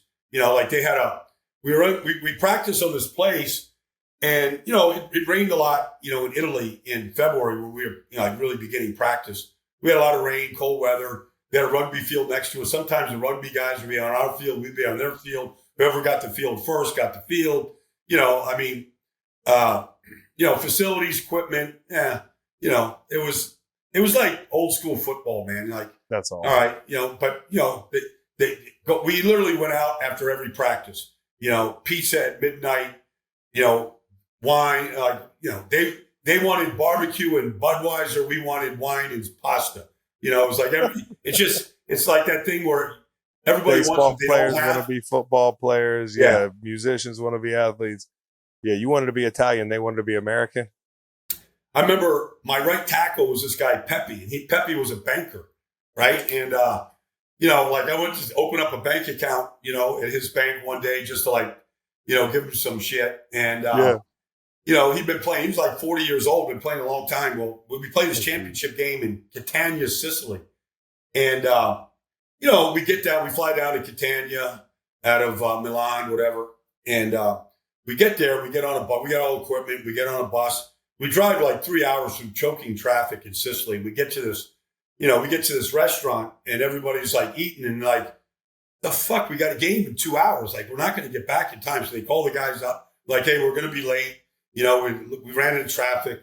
Well, it turns out that the field was 10 minutes away from the airport. We could have just gotten there on time, but they loved this restaurant downtown Catania. So we had to go to the restaurant. So now the guys are full. We're sitting in this bus, choking traffic, and Pepe's playing like shit in the first half. And so I decided to bench Pepe at halftime. Well, all hell breaks loose. Like, you can't bench Pepe. Pepe's our leader. Like this, I'm like, the guy's playing like shit, can't get out of his stance. And they're like, Pepe always plays like shit in Catania. He always eats too much. He'll be better in the second half. Like, just stay with him. Was he better in the second half? He was better in the second. We lost the game, but he was better in the second half. Oh, that's good, Baldy. Yeah, man. Oh, man. And John Grisham lives in my hometown. I think I told you that the other night. He used to fund our AAU baseball trip. He was a big football fan, Chris. Big fan. Yeah. Obviously Oxford's a big SEC town, and he was friends with like a lot of the officials and stuff that live down there. Man, I see him from time to time. I'm going to mention you. That's funny as hell. For pizza. That's funny for hell. Like he knows the story in Bergamo and all the towns. It was great, man. It was a lot of fun. It was, one day, Baldy, I might go to Italy. Give me the phone call, Chris. I'll decide if I'm ready to head back. I got myself a motorbike, and we had a guy that was the fixer. Whatever you needed a Ferrari to take your girl out in. He gets you the Ferrari. Like it was that's amazing. It was Italian style. That's amazing, dude. Baldy, thanks for the great analysis and the even better stories, my brother. I enjoyed hanging out this weekend and hope we get together again soon, dude. All right, buddy. I'll see you up there in Mount Laurel one of these days pretty soon, Chris. That's right. That's right. I'll see you then, brother. I missed Sea Isle this weekend because I was at the SAC Summit. I want to get to Sea Isle eventually. It's Jason Kelce's thing. But Beau, you were a central character there. You ran into my family on the boardwalk and everything, and you were what, doing keg stands and shit? Like, what were you doing all weekend there? Hell yeah. No, I ran into Luke and Meg Longdong actually after a little beachside morning yoga. Believe it or not, I had this big super fan yelling, "Beau Allen, Beau!" I turned around and Meg was right there with Luke, fresh from dropping Waylon off at his basketball camp. And man, it's just so fun to see your friends in the wild when you're not expecting to see them. Yeah, the feeling was mutual. But yeah, tell us about the debauchery, man. Well, I already told you about the wholesome event, which was, yoga in the morning, which I kind of suck. Like, yoga is great. It's for a great cause, but it's like you add sand and everything just becomes worse. I'm sweaty. I'm rolling around in the mat, like trying to do yoga. Like, shaking, you know? Yeah.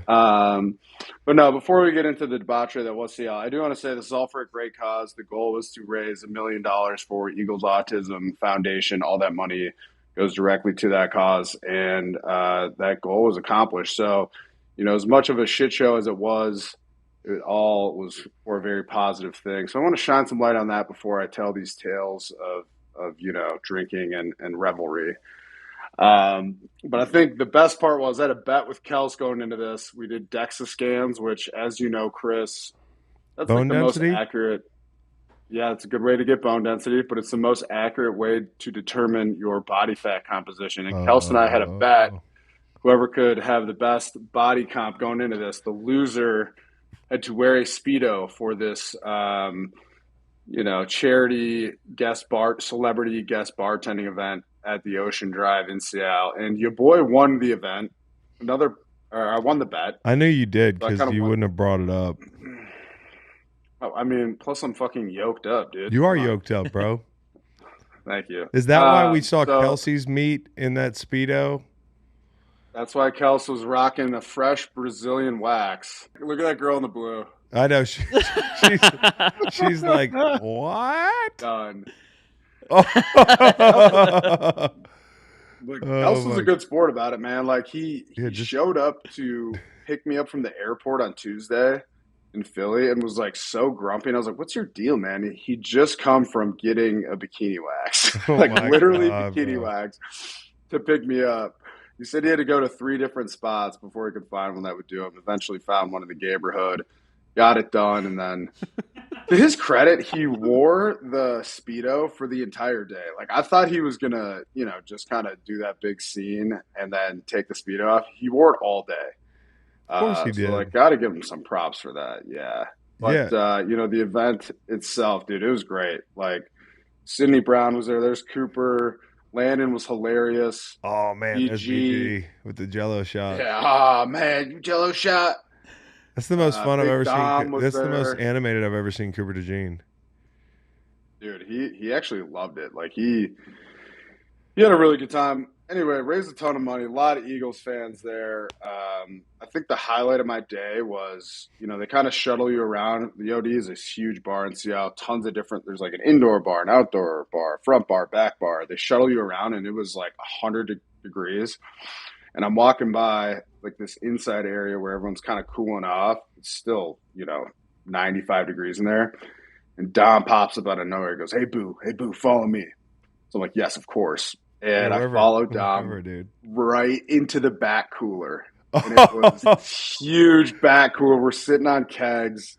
It was like 45 degrees in there. And I got to chop it up with Dom, me and Big Dom in this tiny back cooler for like, you know, 15 minutes, cool off. That was probably a highlight of my That's day. incredible. But I can feel it right now.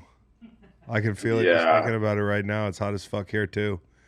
Well, yeah, you look like Yes, you were having a sir. lot of fun, man. I had a lot of FOMO, even though I was having a good time.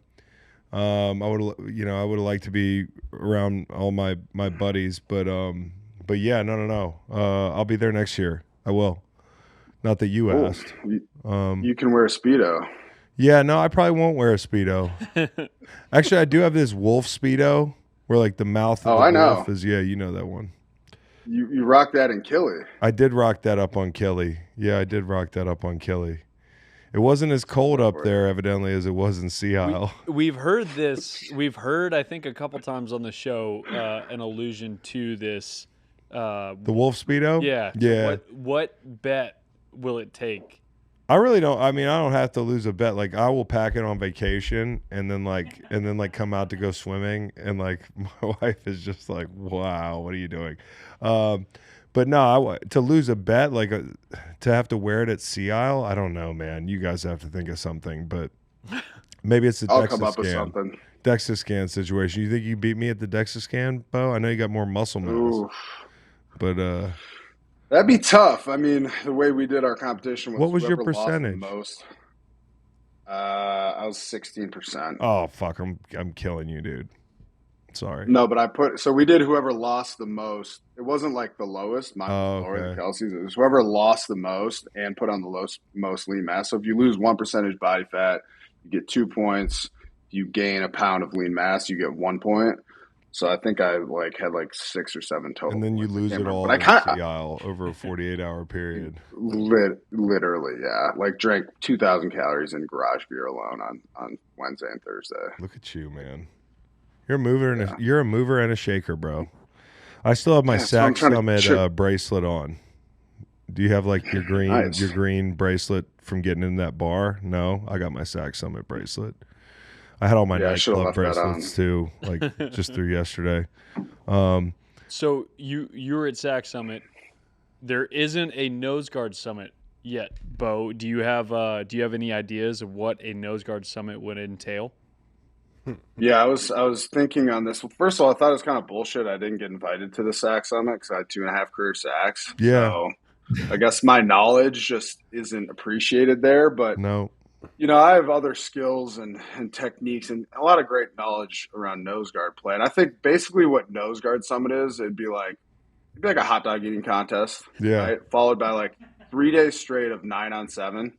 That's it. Yeah. Just 9-on-7 Yeah. the whole time. And then, you go to the hot tub and just chill all the nose guards in one hot tub. And that's pretty much nose guard summit. No film, no stretching, no warm-ups, no real discussion. It's just eating food, and 9-on-7, maybe in contact. Maybe you bash your head into a brick wall a couple times just to kind of Where do they do this? Like somewhere in Michigan?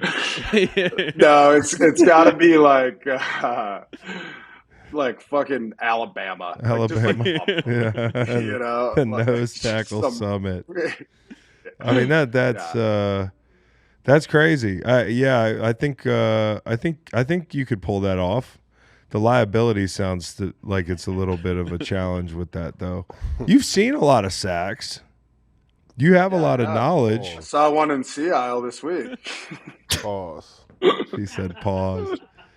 Guys, man. We weren't talking about testicles. We were talking about football. Brooke Dickerson, Landon's wife, did a really funny comparison video of we had to run this obstacle course for this beer bowl the next day, which is for New Heights, and did all the linemen doing it, and then Cooper and Sidney Brown, and just the difference. It was so funny. And then you see Kelce, he was my teammate, so we were competing against them, and we're strategizing. I'm talking to Kelce, hey man, what's the plan here? Are you just are you gonna kind of tiptoe through it? What are you gonna do? He's like, nah, I'm going out sprinting. So you see Kelce when he goes, Jesus, sprinting his ass off and instantly tore his hamstring. Joe Appella, trainer Joe, was a celebrity contestant at the OD event the day before. Yeah. So he popped right over. I had a Job sock. We got him right. Look at Kelce. Watch it. Oh, right there. Right there. Yeah. Oh. Yeah, you got to tiptoe through that thing. That's you, Beau? After Jason? Jason's still moving pretty good. Why is he running like that? Is that you, though, Beau? That's Landon. Oh, Landon. I'm so happy you thought that was me. Kind of like your Red Bull flu talk thing, where people were falling. The Grease Bowl challenge. Yeah, the Grease Bowl challenge. I just slid on my belly and got to the end. It was hamstring. It was pretty fun. Were there sharks? I just seen a crazy video of a dude. He's in the gym and he's squatting, and an earthquake happens. And while he's putting the bar down, he pulls his hamstring. So one side of the bar slides off so he can throw the bar off. And you see everyone's getting out of this gym. Yeah. And while he's trying to get out, he grabs on his hamstring and has to crawl out of the gym. Shut the fuck up. And it's just damn, bro, of all time. Dude, one time I made the big mistake. I was at a public gym and I loaded all one side first, and it went whap, into the mirror. It was like a hotel gym. I was 20 years old. It was very embarrassing. Anyways, here's Beau's run. I want to see Beau's run. Oh. That's the beach whale tactic. Well, is that a win? Pause. Or are you supposed to knock that thing down? A win, baby. Yeah. Oh, word. Yeah, you just got to get to the end. Some people were tipping it between their legs and scooching all the way down. I just went for the home plate slide, baby. Beau, you look great, man. Thanks for joining us today. We'll be back later in the week, I'm sure, with a guest. Maybe. Beasley? Yeah, Malik Beasley. But yeah, we'll be back later in the week. Check us out then. Take care.